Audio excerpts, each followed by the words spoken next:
Merci. Alors, je voudrais d'abord, bien sûr, remercier les organisatrices de cette rencontre, donc Rory et Laetitia, qui effectivement nous invitent à parler d'un thème qui est peut-être assez inhabituel.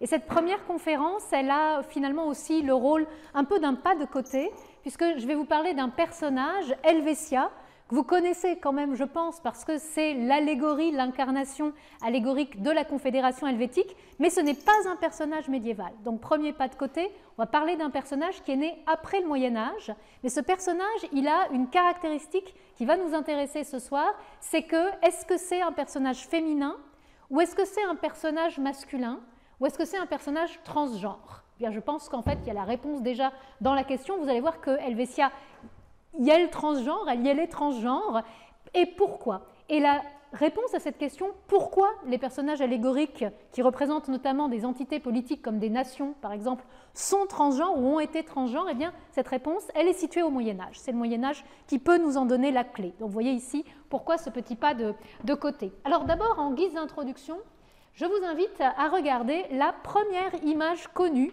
du personnage d'Helvetia. Et vous voyez tout de suite qu'ici, point de transgenre. Mais au contraire, une femme aux attributs bien visibles de la féminité, hein, poitrine offerte, elle a dans sa main, vous le voyez, une corne d'abondance et autour d'elle des produits agricoles, vous voyez du miel, vous voyez du fromage, etc. Alors, cette Helvetia, c'est un corps féminin qui incarne la Suisse dans sa dimension de production économique et de reproduction démographique. La Suisse et non pas la Confédération helvétique. Helvetia, ici, incarne un territoire avec des hommes et des femmes, un territoire avec des produits agricoles. Et cette première image, elle s'affiche au fronton d'un livre qui est un livre de géographie sur le territoire suisse. Vous voyez, ça s'appelle la Topographia Helvetiae et on est en 1642. À partir de cette première image, au milieu du XVIIe siècle, Helvetia va se multiplier. On va la voir apparaître souvent comme illustration à des ouvrages. Parmi les images qui vont suivre celle-ci, en voici une autre 30 ans plus tard. Nous sommes en 1672 et nous sommes cette fois sur la première page d'un livre qui est une pièce de théâtre. C'est le premier spectacle politique où Helvetia vient apparaître comme personnage dramatique. Et voici maintenant ce personnage. Vous voyez plus du tout le même corps. Vous avez ici un personnage qui tient toujours à la main une corne d'abondance, mais où est sa féminité? Vous la voyez quelque peu disparue, cette féminité, ou du moins escamotée par une armure. Casquée en armure, Helvetia est-elle un homme ou une femme?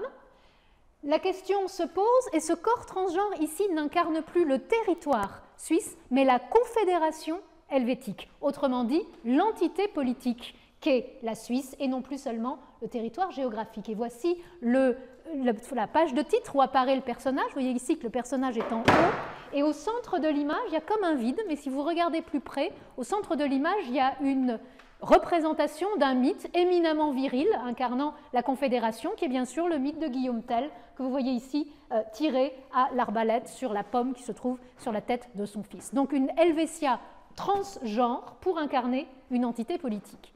Et en confrontant ces deux images qui font partie des premières qui ont été données de la Suisse en tant que territoire et en tant que confédération, deux questions se posent que je vais poser donc en introduction. D'abord, qu'est-ce que c'est qu'Helvetia? Et puis, pourquoi a-t-elle un genre fluide selon ce qu'elle représente? Et pourquoi, par exemple, devient-elle transgenre lorsqu'elle représente une entité politique? Alors, la première question a une réponse assez facile. Qu'est-ce que c'est qu'Helvetia? Eh bien, d'un point de vue rhétorique, c'est ce qu'on appelle une personnification allégorique, ou encore une prosopopée.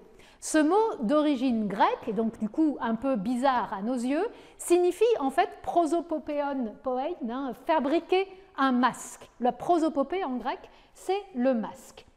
Qu'est-ce que c'est qu'une prosopopée? Bien, les définitions de cette forme de style, si vous voulez, cette figure de style, se sont multipliées de l'Antiquité au Moyen-Âge et puis bien sûr jusqu'à l'époque moderne. Et je vous donne ici une définition qu'a donnée Rabelais à la fin d'un de ses romans, Le Quart-Livre, en 1552. Et il nous dit ceci: la prosopopée, c'est deux choses, ce qu'il appelle une fiction de personne, qui est un terme de rhétorique pour dire une personnification, d'accord, hein, Helvetia par exemple, c'est une personnification, mais Rabelais nous dit aussi, prosopopée, ça veut dire déguisement. Donc, la personnification est une forme de déguisement parce qu'elle prend un corps qui n'existe pas, qu'elle prend une voix qui peut être tantôt masculine, tantôt féminine, qui va être dotée souvent d'un genre fluide. Et du coup, ici, on a deux définitions qui m'intéressent et sur lesquelles je vous propose de nous interroger ce soir. Qu'est-ce que c'est qu'une allégorie ou une personnification allégorique? Une figure de style, me direz-vous, qui va donner voix et corps à ce qui n'existe pas, mais d'une manière un peu particulière. Parce que ce corps que l'allégorie va prendre en charge, c'est souvent un corps travesti, c'est-à-dire un corps qui va porter des attributs codés féminins ou codés masculins selon ce que cette allégorie représente. Vous avez vu qu'Helvetia peut être une femme avec la poitrine offerte ou bien un homme en armure. Vous l'avez vu tout à l'heure. Et puis, la voix que va prendre cette allégorie, soit au sens vraiment très physique du terme, si vraiment elle prend la parole, soit au sens plus symbolique, c'est-à-dire de quoi elle va parler, cette allégorie, eh bien, elle peut être aussi qualifiée de déguisement, puisque l'allégorie incarne quelque chose qui n'existe pas, et donc, comme une sorte de ventriloque, va faire parler par un corps de fiction une entité. Helvetia fait parler la Confédération helvétique. Or, la notion de travestissement, ou cross-dressing en anglais, et de ventriloquie, ces deux notions sont des notions centrales des études queer, qui ont été notamment théorisées en français par, et ça c'est pour les étudiants qui s'intéresseraient, vous aurez une bibliographie à la fin, par Nicole Pellegrin et Diane Desrosiers. Donc, en fait, notre personnage d'Helvetia, nos interrogations sur l'allégorie, et en particulier pour moi ici l'allégorie politique, sont au cœur des réflexions sur ce que c'est que la queerness. Donc on va pouvoir du coup aborder le thème de ce soir. Alors ce thème, je vais l'aborder sous la deuxième question, qui va être surtout le cœur de mon propos. Ces personnages, comme Helvetia, ce sont donc des personnifications allégoriques qui ont tendance à être dotées a priori d'un genre féminin, qui est marqué d'ailleurs par le A qui finit leur nom, Helvetia, Britannia, Germania, etc. Or, ces allégories, elles ont une caractéristique, elles incarnent des prérogatives masculines et plus précisément des prérogatives de pouvoir. Elles vont incarner par exemple le pouvoir politique d'une nation. Par exemple pour Helvetia, la Confédération helvétique. Et là, on se dit, mais c'est quand même très curieux. Pourquoi représenter quelque chose d'éminemment masculin, le pouvoir politique, par des corps de fiction féminins? Et qu'est-ce qui arrive, qu'est-ce que c'est que ce transgenre, si vous voulez, qui se passe? Alors, pour essayer de le comprendre, il faut plonger dans l'histoire des représentations politiques, et en particulier des représentations politiques des nations, une histoire qui a eu plusieurs étapes, souvent assez bien étudiées. Ainsi, dès l'Antiquité, on a non seulement une théorisation dans le domaine rhétorique, on va y revenir, mais aussi une pratique de ces prosopopées ou allégories politiques. C'est un moment qui a été bien privilégié par les chercheurs. Du coup, on a un certain nombre d'études qui ont été menées là-dessus. Au XVIIe siècle, c'est un moment souvent important aussi pour cette histoire des représentations politiques. C'est un moment important pour la Suisse puisque Helvetia naît au XVIIe siècle comme personnage politique incarnant la Confédération dans des pièces de théâtre ou bien dans des peintures, des sculptures, etc. Il faut noter que c'est une naissance assez tardive pour ce personnage puisque d'autres personnages comme France ou Angleterre ou Espagne existaient déjà au moins 200 ans auparavant. Signe que dans un certain nombre de pays, notamment à structure politique centralisée, la nation a pris des corps de fiction 200 ans avant Helvetia, qui, représentant une confédération, a eu plus de mal, en quelque sorte, à s'imaginer comme un corps politique, et ce corps politique va être codé, vous l'avez vu tout à l'heure, tantôt féminin, tantôt masculin. Alors on va y revenir, mais le grand moment d'Helvetia et de ses petites camarades, si j'ose dire, c'est la fin du XVIIIe jusqu'au milieu du XXe siècle. C'est-à-dire c'est le temps des nationalismes, c'est le temps des nations, et donc c'est le temps de ces allégories féminines qui codent un pouvoir éminemment masculin, puisque jusque, disons, au moins au début du XXe siècle, les femmes n'ont pas le droit de vote. Je ne parle évidemment pas seulement du cas suisse, mais en général. Et donc, ce grand temps d'Helvetia, ce grand temps de Britannia, de Germania, a été très bien étudié. Mais vous voyez, dans ces étapes, il manque une étape fondamentale, c'est l'étape médiévale. L'étape médiévale n'est pratiquement jamais étudiée lorsque on s'intéresse aux allégories du pouvoir. Et pourtant, c'est à cette période, et plus précisément à la fin du Moyen-Âge, 15e et jusqu'au XVIe siècle, qu'on va avoir des débats sur le sexe des allégories. Et ce sont ces débats qui vont nous expliquer pourquoi Helvetia est transgenre. Et donc, je vais vous proposer de regarder ces débats, mais en 3 temps. On va d'abord, si vous voulez bien, s'intéresser à la question « Quel sexe pour les allégories ?» donc en se plongeant dans les théorisations antiques et médiévales. Puis, on se demandera dans ses prosopopées. Et là, on va prendre le cas d'Helvetia. Hein. Est-elle une femme? Est-elle transgenre? Est-elle un homme? Quels pouvoirs masculins viennent s'incarner dans ces prosopopées qui expliquent ces déplacements transgenres? Et puis on se demandera ce qui se passe aujourd'hui. Vous savez qu'Helvetia a tendance, sa présence est en train de diminuer de manière drastique depuis une cinquantaine d'années. On pourra se demander pourquoi. Et où est-elle aujourd'hui et comment est-elle pensée et quel est ce rôle, ou plus peut-être, du genre d'Helvetia aujourd'hui? Alors pour commencer, une image. Encore une image. C'est la troisième image que je vous montre. Et puis ici, vous voyez, c'est une image qui est assez, enfin je ne sais pas si ça vous frappe, mais qui me semble être assez frappante. Elle représente un ensemble de personnages. Au centre, un corps féminin. Ce corps féminin porte un petit texte sur lequel il y a indiqué que Dieu soutient ce personnage. En gros, je vous résume. Puis vous voyez que c'est une reine. Elle a une couronne sur la tête. Autour d'elle, 6 personnages qui sont donc tous des hommes. Vous le remarquez. Au-dessus d'eux, des blasons. Tous ces personnages, en fait, sont des allégories. Mais un personnage est codé féminin, et ce personnage, c'est Helvetia. Car, vous le voyez ici, nous sommes en 1650, donc 1642, première représentation connue d'Helvetia. Helvetia est une femme, Helvetia représente le territoire de la Suisse. Ici, 1650, 8 ans plus tard, Helvetia représente la Confédération helvétique.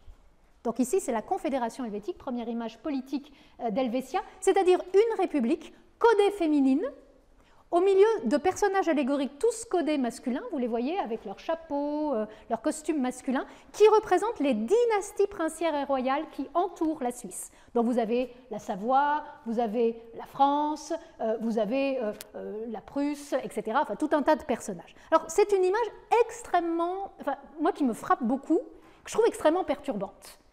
Pourquoi la Confédération helvétique a-t-elle un corps de femme au milieu d'autres allégories qui sont des allégories masculines?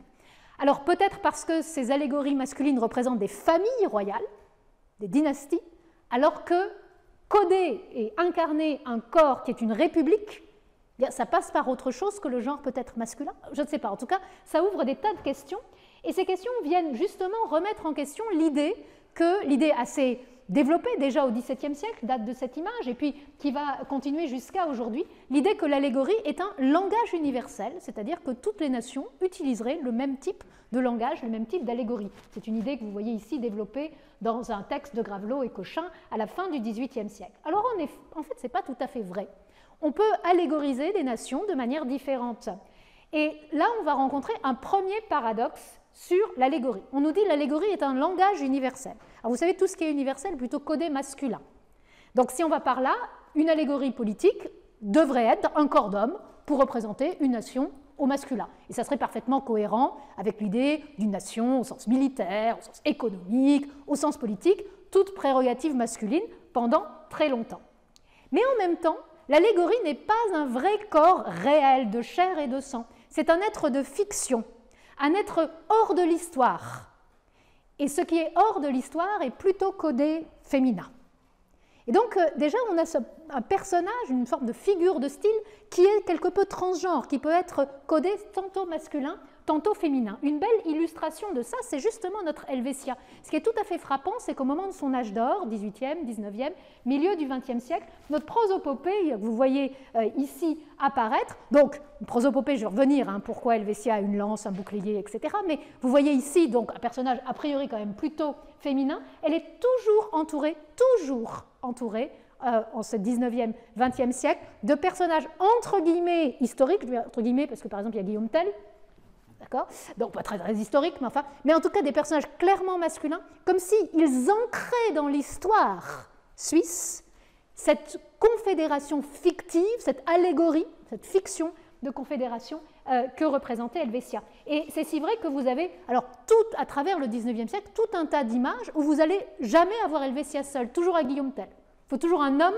pour que le corps de femme d'Helvetia apparaisse comme l'incarnation d'un système politique qu'est la Confédération helvétique. Ici, par exemple, c'est une image très intéressante puisqu'elle date de 1848, donc disons c'est la nouvelle constitution, c'est la naissance de la Suisse moderne. Vous voyez, Helvetia donne la constitution à tout un tas de gens qui sont que des hommes, bien sûr, qui représentent les citoyens suisses, mais il n'y a pas de femmes, et on est en 1848, et puis il y a Guillaume Tell qui est là, comme un homme qui protégerait en quelque sorte Helvetia et qui la couronne. Alors, pour essayer de comprendre pourquoi une allégorie politique est codée masculine ou féminine, on va essayer de revenir aux sources. Et ces sources, c'est d'abord celle de la rhétorique antique. Par exemple, si je prends un exemple ici, le grand rhéteur Quintilien, qui a été actif au 1er siècle après Jésus-Christ, a beaucoup écrit sur qu'est-ce que c'est qu'une allégorie.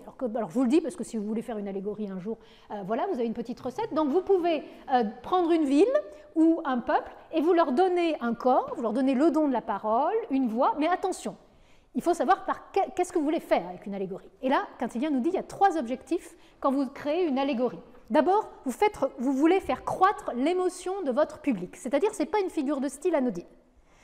Incarner quelque chose en donnant un corps, un genre, un costume, une voix, etc., ça va frapper les imaginations, les mémoires, et ça va créer des émotions très fortes. Donc il faut choisir votre bon personnage, en quelque sorte. Et puis, ça donne corps à ce qui n'est pas figurable. Donc voilà, du coup, donner un corps, stimuler l'imagination, et puis faire croître l'émotion. Autrement dit, l'allégorie n'est pas juste une figure de style comme ça, c'est un moyen de communication. Et ça, c'est quelque chose d'absolument fondamental. Et ce moyen, il est fondé sur une idée. Pour que votre communication, elle fonctionne, donc là encore, pensez-y, si vous voulez faire une allégorie de votre famille, etc., eh bien, il faut que vous choisissiez un personnage dont l'apparence, le sexe, l'attitude doivent convenir à ce que ce personnage représente et à ce que vous voulez communiquer. Alors ça, c'est très important, et c'est une idée qu'on va retrouver pendant toute l'histoire de la rhétorique. Ici, je passe sur cette citation, mais vous voyez une citation comme, par exemple, ce rhétoricien qui est Fouquelin au milieu du XVIe siècle, va nous dire, voilà, c'est super une allégorie, ça marche très très bien, si vous faites un personnage bien convenable à vos objectifs et à ce que vous voulez représenter, c'est l'enfer, alors vous ne le faites pas du tout, si vous n'arrivez pas à créer un corps, une voix, un sexe, etc., pour ce personnage qui ne convient pas à ce qu'elle représente ou ce qu'il représente. Alors du coup, quel sexe est-il convenable pour une allégorie politique? Et c'est là où la rhétorique médiévale entre en jeu. Parce que au Moyen-Âge, on va se poser cette question qui était pratiquement jamais abordée dans la rhétorique antique, et on va la poser, alors Henri a eu la gentillesse de citer tout à l'heure un article de ma plume, mais on va la poser à l'occasion du premier débat sur la littérature française, dont nous avons connaissance, qui est le débat sur le roman de la Rose. Vous savez, le roman de la Rose, ici vous avez une image d'un roman de la Rose qui se trouve dans notre bibliothèque cantonale. Ici, ce n'est pas un roman politique, c'est un roman, mais c'est un roman allégorique qui est animé que par des personnifications allégoriques, qui parlent un petit peu de tout, d'amour, il y a un peu de politique aussi. Cet roman de la Rose, eh bien, pose problème, fait débat. Alors pour tout un tas de raisons, mais notamment une raison est mise en avant par cet homme-là, qui s'appelle Jean Gerson, chancelier de l'Université de Paris et grand théologien, qui écrit un traité pour dénoncer le roman de la Rose, et plus précisément la manière dont ce texte utilise mal, selon lui, les allégories. Et c'est là où on va voir apparaître une théorisation du sexe, du bon genre, pour les allégories. Alors Gerson dit 3 choses. La première est classique, vous devez, pour utiliser une allégorie, choisir un personnage convenable par rapport à ce que cette allégorie représente et communique. Et si vous avez raison, il faut que raison soit raisonnable, parce que si votre raison est complètement folle, ça ne va pas. Voilà. Donc la raison de Jean Demain, aux yeux de Gerson, était folle, donc ça ne marche pas. Mais attention, deuxième point intéressant. Gerson dit, l'allégorie n'est pas une simple figure de style. L'allégorie est un moyen de communication politique qui a un très grand impact. Et il prend un exemple, il dit, imaginez que vous créez, voilà, vous avez un roman, une fiction, vous créez une allégorie qui appelle à faire la guerre contre le roi. Alors ici, dans ce cas présent, c'est contre le roi de France. Ce n'est pas juste une figure de style comme ça, dit Gerson. Ça va avoir un impact, ça peut créer une guerre civile, autrement dit. Il y a un impact politique extrêmement fort, un impact cognitif, émotionnel, intellectuel. Donc attention à ce que vous faites. Et puis enfin, troisième chose, une allégorie doit convenir, c'est-à-dire tout ce que son attitude, son sexe, etc., doit convenir à ce qu'elle représente et à ce qu'elle communique. Mais bon, ça fait beaucoup. Une attitude, une voix, un sexe, un costume. Alors Gerson nous explique qu'en fait, ces convenances, vous pouvez les hiérarchiser. Il y en a qui sont plus importantes que d'autres. Il dit le sexe, c'est pas très important. Pas très grave, c'est une allégorie masculine ou féminine, ça finalement on s'en fiche un peu. C'est pas l'essentiel. Et pour le prouver, il écrit son traité sous le nom d'une femme, enfin d'un personnage de fiction féminin, parce que c'est pas Jean Gerson qui signe son traité sur le roman de la Rose, c'est un personnage qui s'appelle Éloquence théologienne. Alors, alias Jean Gerson. D'accord, c'est qu'il n'avait pas compris. Alors, pourquoi éloquence? Alors évidemment, personnage féminin qui représente bien sûr, son nom parle pour elle, l'éloquence du théologien, etc. Ce qui est génial, c'est que comme c'est Gerson qui parle de lui, c'est toujours éloquence théologienne, il. Ben oui. Éloquence théologienne, c'est un il, puisque c'est Gerson. Donc, le genre peut tout à fait être troublé quand on veut. On peut troubler le genre d'une allégorie. Alors, quand on veut, ça veut dire quoi? Ce débat sur quel est le sexe des allégories et quel sexe choisir, il va traverser le XVe et le XVIe siècle à travers des textes théoriques, à travers aussi des œuvres de fiction, comme par exemple des œuvres de théâtre. Et je donne ici un exemple d'une pièce de théâtre qui m'a intéressée parce qu'elle est très intéressante en elle-même, mais surtout, elle a été adaptée en Suisse à la fin du XVIe siècle. Donc c'est une pièce qui a circulé, si vous voulez, dans l'espace suisse, au moment où le personnage d'Helvetia, qui nous intéresse, est encore dans les limbes, mais est en train de petit à petit émerger. Et cette pièce n'est pas une pièce politique, mais c'est une pièce allégorique. La Condamnation de Banquet est une pièce qui met en scène des personnages avec le but de donner une sorte de morale diététique. Bon, en gros, il ne faut pas trop manger, sinon vous allez tomber malade. Bon, ça, c'est en gros le thème de la pièce. Et c'est incarné par des personnages. Alors, vous avez deux groupes de personnages qui sont des allégories féminines. Premier groupe de personnages, les maladies. Alors, tout un groupe de bonnes femmes, jaunisse, épilepsie, etc., etc. C'est vraiment leur nom. Qui sont des personnages qui sont grammaticalement féminins, d'accord, vous le voyez, mais qui vont être représentés comme des meurtrières. Elles vont tenter d'assassiner les gourmands dans la pièce. Le prologue de l'auteur anonyme nous explique qu'il a choisi de représenter par des figures féminines des personnages qui ont un acte a priori très viril, très masculin, tué, pour créer chez les spectateurs une sorte de « Oh, c'est des monstres !» C'est-à-dire que cette apparence transgenre, elles sont codées féminines, mais elles ont un comportement masculin, c'est pour vous montrer que quelque chose ne va pas. Ce sont des mauvais personnages. Ok, mais dans la même pièce, il y a un autre groupe, c'est les gentilles, qui est représenté par la juge expérience et ses amis, d'accord, qui sont sobriété, pilule, diète, etc., etc., qui vont se confronter aux maladies, et puis elles vont gagner à la fin. Elles sont aussi grammaticalement féminines, donc ce sont aussi des personnages féminins. Vous voyez d'ailleurs la juge expérience ici, qui est sur son petit trône en train d'écouter les gourmandes qui se lamentent parce qu'elles ont été attaquées par les maladies. Elles sont grammaticalement féminines, mais elles vont se comporter comme des hommes et on parlera d'elles comme des hommes dans la pièce. Et dans le même prologue, l'auteur dit ceci, ces personnages parleront par sexe masculin parce qu'ils ont l'office de commissaire, juge, etc. Autrement dit, ces personnages incarnent des prérogatives masculines. Ils sont juges, ils sont policiers, ils sont soldats, ils sont guerriers. Donc ici, pas des monstres. C'est tout à fait normal qu'on parle d'eux et qu'ils parlent d'eux-mêmes au masculin parce qu'ils incarnent ce qui convient, ce qui est convenable plus aux hommes qu'aux femmes. Et donc vous voyez que dans la même pièce, on a des interprétations différentes des sexes des allégories. Certaines sont transgenres et ce sont des monstres parce que c'est un mauvais transgenre. D'autres sont transgenres et ça va très bien. Par exemple, celles qui incarnent des prérogatives sociales masculines dans des corps féminins.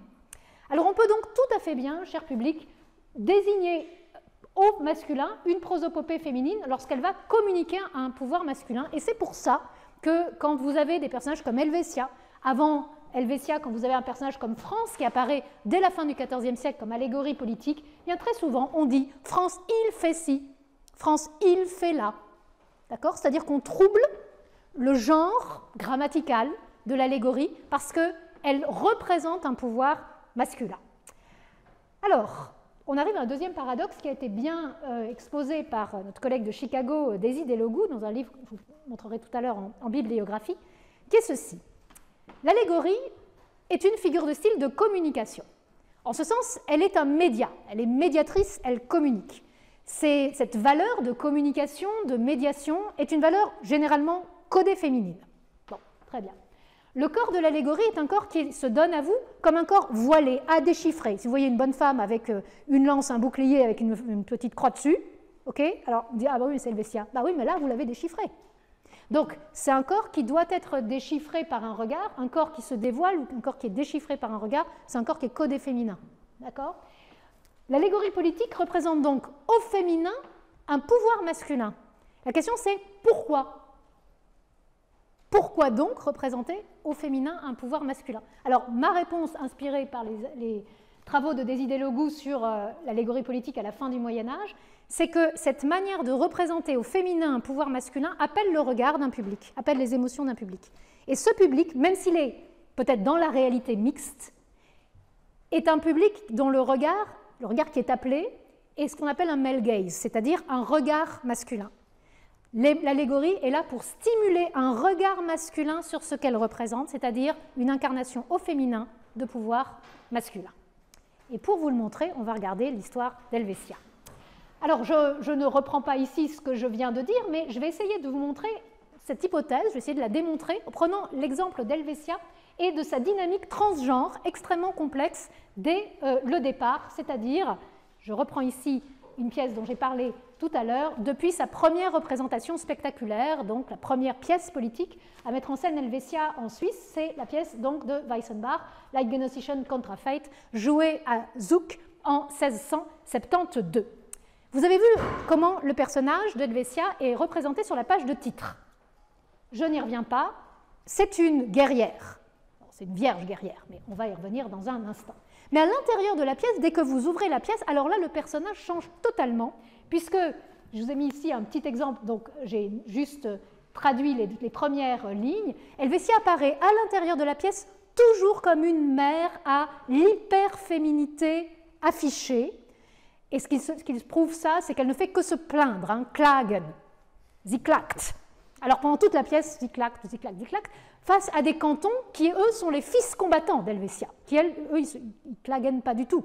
Si vous voulez, les cantons, ils agissent. Et vous voyez ici, acte 1, scène 3, première apparition d'Helvetia dans la pièce. Alors, elle sort du fond de la nécessité, nous dit la didascalie, aus der Tiefe der Zwangs, et sous le joug de toute tristesse, hop, elle s'adresse à Dieu, ah là là, tout va mal, etc., etc. Donc, un personnage qui s'affiche sur la page de titre comme un guerrier.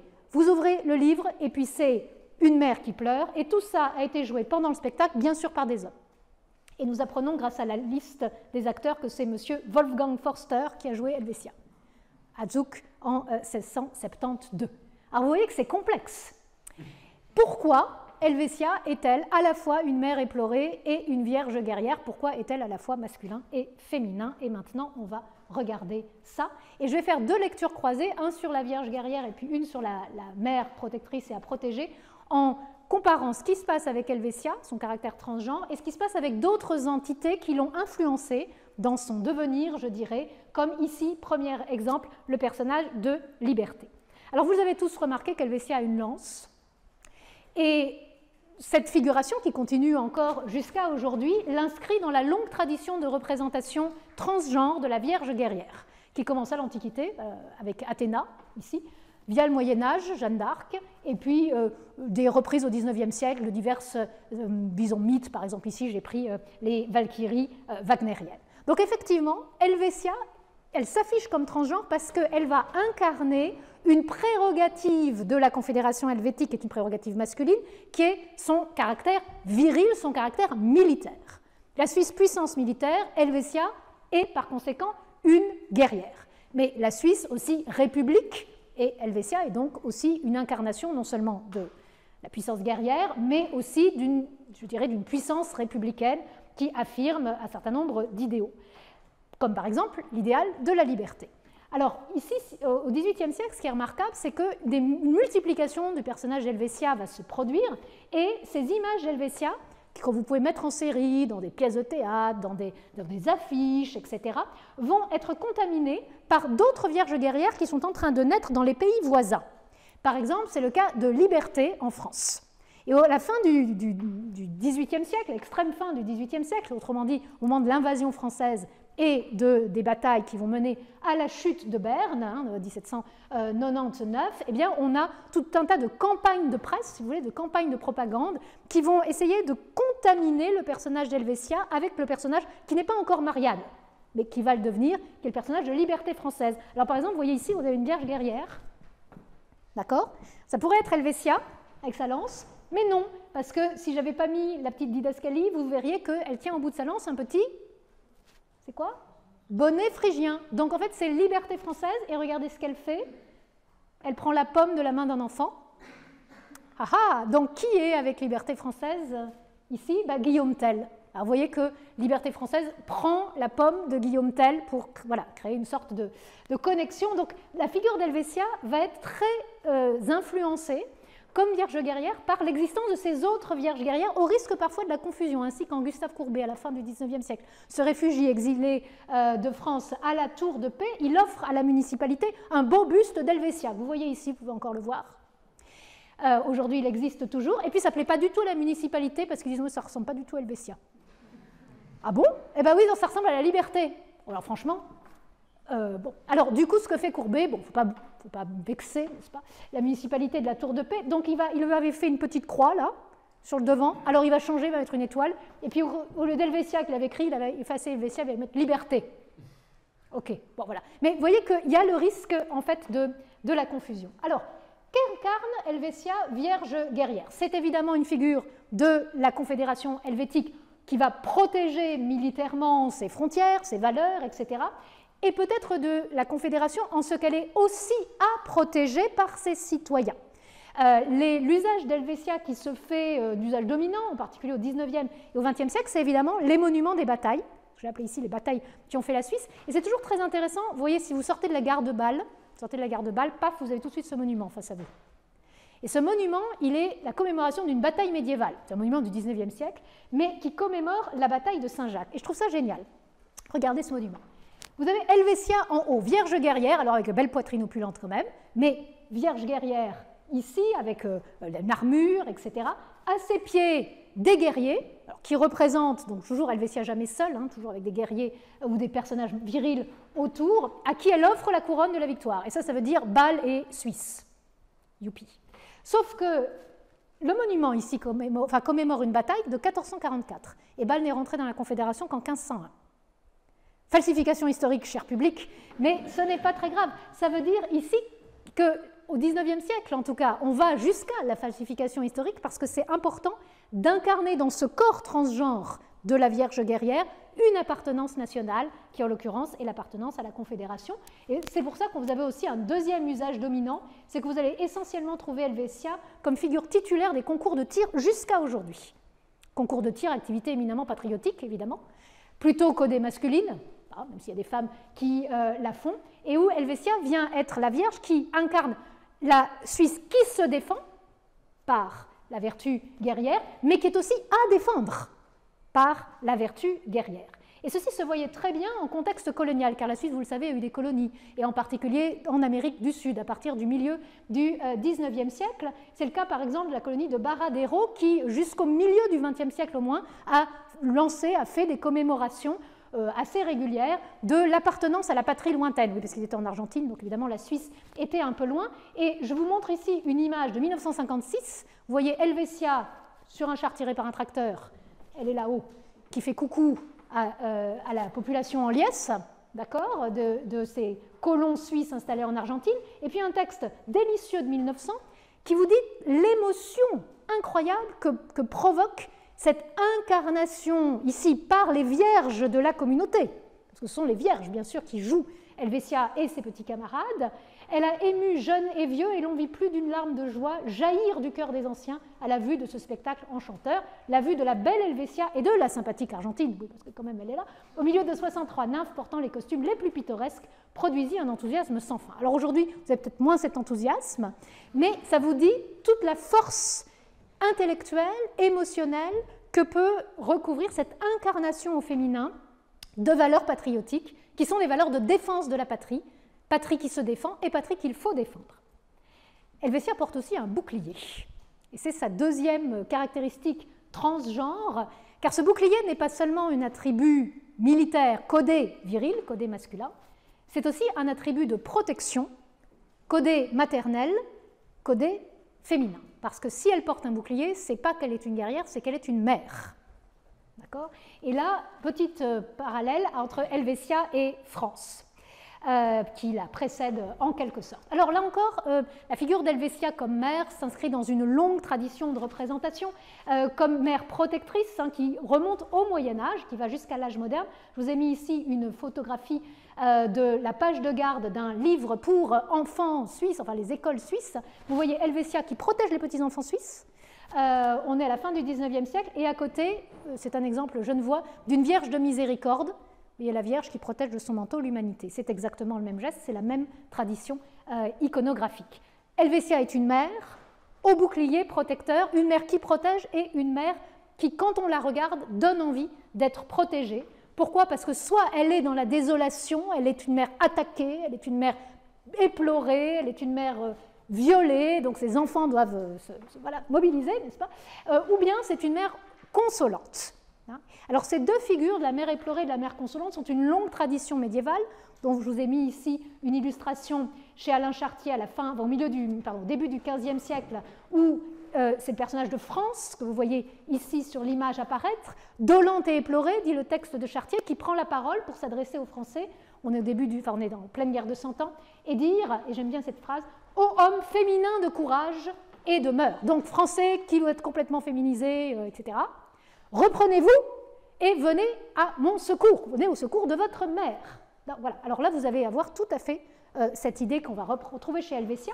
Ce qui est intéressant aussi, c'est que la mère peut être consolante. Elle n'est pas seulement une figure à protéger, elle est aussi une figure, bien sûr, qui protège. J'aime beaucoup cette image, très jolie, de 1916, où c'est l'image de la Suisse neutre. Ce qui est intéressant dans la pensée d'Helvétia, c'est que certaines valeurs politiques de la Confédération, comme la neutralité, vont être connectées à un certain moment à l'idée de maternité. La maternité protège tout le monde, tous ses enfants. La Suisse protège tout le monde parce qu'elle est neutre. Donc vous avez ici Helvétia, et dessous c'est écrit, je traduis de l'allemand, l'activité charitable de la Suisse pendant la guerre. Bon. Alors, la Confédération est la mère, mais la mère de qui? Eh bien évidemment, la mère des petits cantons. Vous l'aviez déjà dans la pièce de Weissenbach que j'ai citée tout à l'heure. Alors ça, c'est vraiment un usage absolument dominant. Helvétia au bouclier, c'est Helvétia codée féminine, c'est Helvétia mère des cantons, les cantons étant dès lors codés transgenres. D'accord? Une mère là c'est Helvétia, et puis là c'est qui? Eh bien c'est Berne. Ok? Berne, vierge guerrière, dans une commémoration de la fondation de Berne à la fin du XIXe siècle. Oui, c'est des dames qui jouaient ces deux personnages. Elle parlait aussi, c'est un spectacle. Et voici ce qu'elle dit, j'ai traduit vaguement. « Ô mère, dit Berne, toi aussi descends-tu dans l'arène pour le jour des noces? Salut, ma Berne !» répond Helvétia. D'accord? Donc voilà, donc, les cantons sont des fils, mais sont des filles aussi. Quand ce sont des filles, c'est des vierges guerrières, donc ils sont transgenres. Et à ce moment-là, ça code Helvétia, en quelque sorte, comme une mère. Vous avez ici le monument qui commémore l'entrée de Genève dans la commémoration, c'est un monument de 1869, vous avez Helvétia, avec sa belle poitrine opulente, la petite croix au milieu, d'abord vous la reconnaissez, qui met hop la main sur Geneva, qui bien sûr est codée vierge guerrière, vous voyez qu'elle a une armure. Alors ce qui est intéressant, c'est qu'aujourd'hui, au XXIe siècle, on dit non, mais c'est pas la mère et la fille, c'est des sœurs, la sororité, etc. Alors, mais c'est intéressant, parce qu'il y a une autre, sensibilité. Et c'est sur cette sensibilité que je voudrais maintenant terminer avant d'ouvrir à vos questions. Et Helvétia et après, et Helvétia maintenant. Donc toutes ces réflexions sur le genre des allégories qui ont, vous l'avez vu, une origine médiévale, qu'en est-il maintenant? Alors d'abord, constat attristé. Helvétia est en train petit à petit de disparaître de l'espace public helvétique. Il y a de moins en moins d'Helvétia, cher public. Alors peut-être que vous en avez dans votre jardin, etc. Ça, je vais pas. Mais depuis 50 ans. Et alors, peut-être que c'est exagéré, mais j'y vois une corrélation entre l'entrée des vraies femmes dans le champ politique. À partir du moment où il y a des vraies femmes, il n'y a plus vraiment besoin d'une allégorie féminine. Vous voyez, puisque voilà, ça ne joue plus en quelque sorte comme ça. Donc en tout cas, quelle que soit la raison, on voit bien l'affaiblissement de la présence publique d'Helvétia, alors que Wilhelm Tell a le vent en poupe. Wilhelm Tell, lui, il continue sa vie, très très bien, mais la pauvre Helvétia, eh bien, est de moins en moins présente. Ainsi, vous voyez, mesdames, vous n'avez plus généralement des petits ouvrages d'aiguille à faire avec votre laine, et voilà, comme dans les années 30, vous aviez ces choses-là que vous pouviez mettre, vous voyez, de la laine dessus pour faire un joli coussin, et sur votre canapé, puis ça disait « Helvétia, soit notre épée et bouclier quand il faut protéger les droits de la Suisse ». Alors ça se fait moins en 2024. Mais là où on trouve Helvétia, c'est dans un domaine, alors là qui est en pleine expansion, c'est le domaine de la caricature. Helvétia à la plage, par exemple. Et ce domaine de la caricature est très intéressant parce que c'est un domaine où on va reprendre les caractéristiques sexuées d'Helvétia. Est-elle une femme? Est-elle un homme? Est-elle transgenre? Et souvent les déconstruire avec de l'humour. Et je vous en donne deux exemples ici. Récent. Premier exemple, sortie du confinement. Helvétia, vierge guerrière, est endormie, elle a laissé ses attributs guerriers sur le côté parce que c'est le confinement, donc son économie est complètement bon. Et il faudrait qu'elle reprenne un petit peu de virilité comme ça, donc il y a un homme politique que vous reconnaissez, donc je ne commente pas, à l'époque ministre de l'économie, qui s'apprête à lui faire un bisou.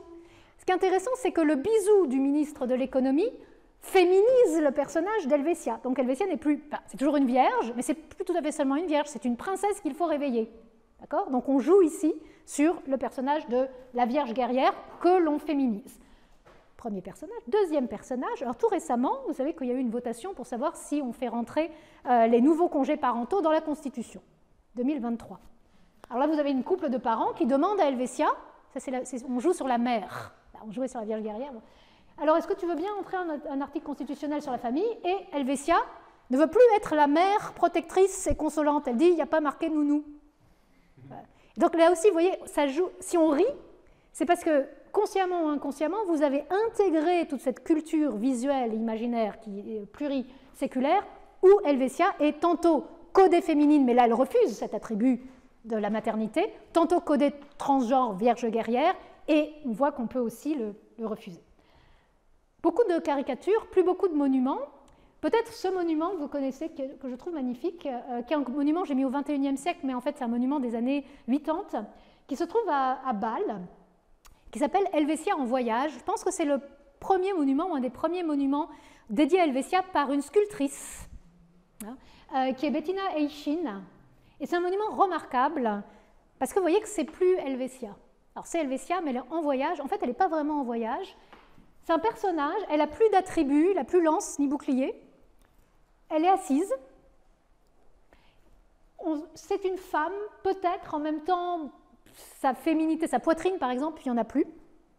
C'est intéressant, c'est-à-dire qu'on la reconnaît comme une femme, mais en même temps, elle n'a plus les attributs vraiment de la féminité opulente comme précédemment.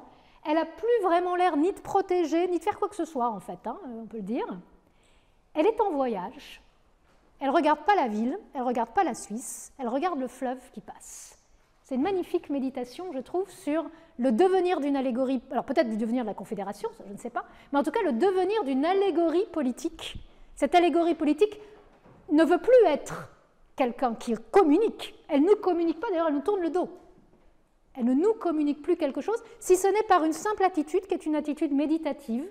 Elle regarde l'eau qui passe, elle regarde le temps qui s'écoule, et puis à nous de nous débrouiller pour représenter, imaginer, faire mémoire, trouver nos propres émotions peut-être face à l'entité politique qu'est la Confédération helvétique. Pour les personnes intéressées, voici les sources que j'ai citées, et j'appelle donc, alors pour les personnes qui sont des fans d'Helvetia, sachez que malheureusement il y a très peu de sources en français sur ce personnage, toutes les sources, disons, importantes sont en allemand.